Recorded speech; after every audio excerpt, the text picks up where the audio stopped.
Hey guys, good morning. Welcome back to my channel. सुबह मैं जब बालकनी में आई तब मैंने ये कबूतर को देखा। इतने सालों में कभी ये कबूतर नहीं आया। अगर आता भी तो उसे ज़ूरा और इसको भगा देते। पर मैंने नोटिस किया इसका एक पैर जख्मी था। तो मैंने सोचा अंदर जाके मेरी सिस्टर लोग को बताऊं और हम लोग कुछ ना कुछ करके इसे ठीक कर देंगे। जब मैं अंदर आई तो देखा मेरी दोनों सिस्टर ने ये ब्लैक टेबल का जो स्टोरेज था ये साफ कर रहे थे। और ये एक बात अच्छी थी कि ज़ूरा और स्नो को नहीं पता था कि बालकनी में कबूतर आया है, नहीं तो वो उसे देखकर तंग करते थे।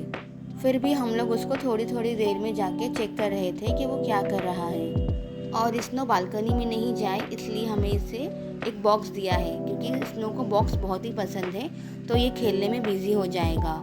और अभी उसके बाद सिस्टर ने सारा स्टोरेज जमा दिया है।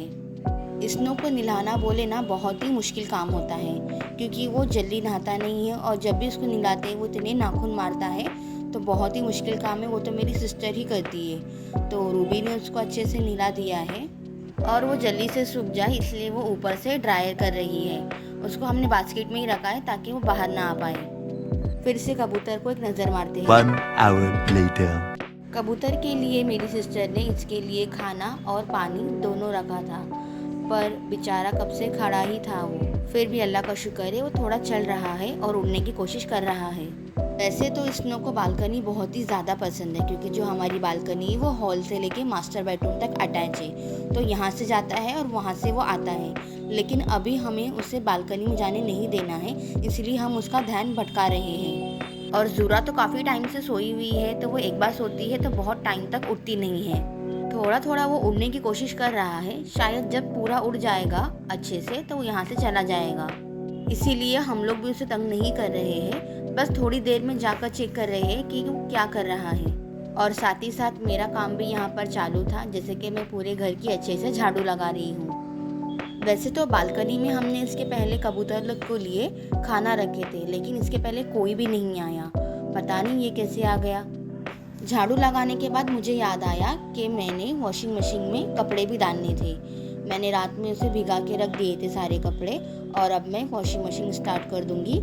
और जब तक मेरा पोछा भी हो जाएगा तब तक मेरे ये कपड़े भी हो जाएंगे। और अल्लाह का शुक्र है मैं क्लिप नहीं ले पाई गाइस। मेरी सिस्टर ने ट्राई किया था और उसने कोशिश की, जो कबूतर आया था उसका पैर ठीक करने की, उसको अच्छे से साफ़ वगैरह करने के बाद वो चल रहा था। और जैसे उसने उड़ना सीखा वो हमारी बालकनी से ही उड़कर चला गया। मेरा पूरा काम भी हो गया है, पोछा भी हो गया, कपड़े भी हो गए।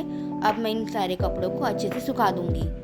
गाइस, अगर आपको मेरे ये वीडियोस पसंद आ रहे हैं तो मेरे चैनल को सब्सक्राइब करना ना भूलिए और अपने फैमिली के साथ शेयर कीजिए और लाइक करना ना भूलिए। बालकनी में सुबह से कबूतर था इसलिए हम लोग ज़्यादा आ नहीं रहे थे, क्योंकि हम लोग आएंगे तो हम पीछे पीछे हमारी कैट्स भी आएगी। इसीलिए अल्लाह का शुक्र है वो सही सलामत यहाँ से चला गया है। तो अब मैं यहाँ पर आई हूँ और मेरे काम बाकी के शुरू कर दी हूँ। और हमने सारी बालकनी भी खोल दी है, तो स्नो और ज़ूरा भी आ जा रहे हैं। ये जो डेली का घर का काम करते करते वक्त कहाँ चला गया पता ही नहीं चला। और मुझे अब तो पुलाव की तैयारी भी करनी है, तो मैं सीधा आ गई किचन में और पुलाव के लिए मैंने काटाकुटी शुरू कर दी।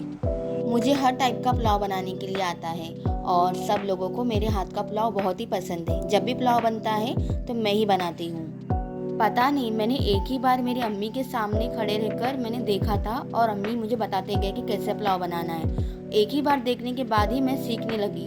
ये हमारी बिल्डिंग की कैट है, दोनों भी डेली आते हैं तो हम इनको रोज़ डेली खाना देते हैं। और नीचे पार्किंग में ये देखो दीदी शायद मेरे मामू की लड़की के लिए टेंट हाउस बुक कर रही है।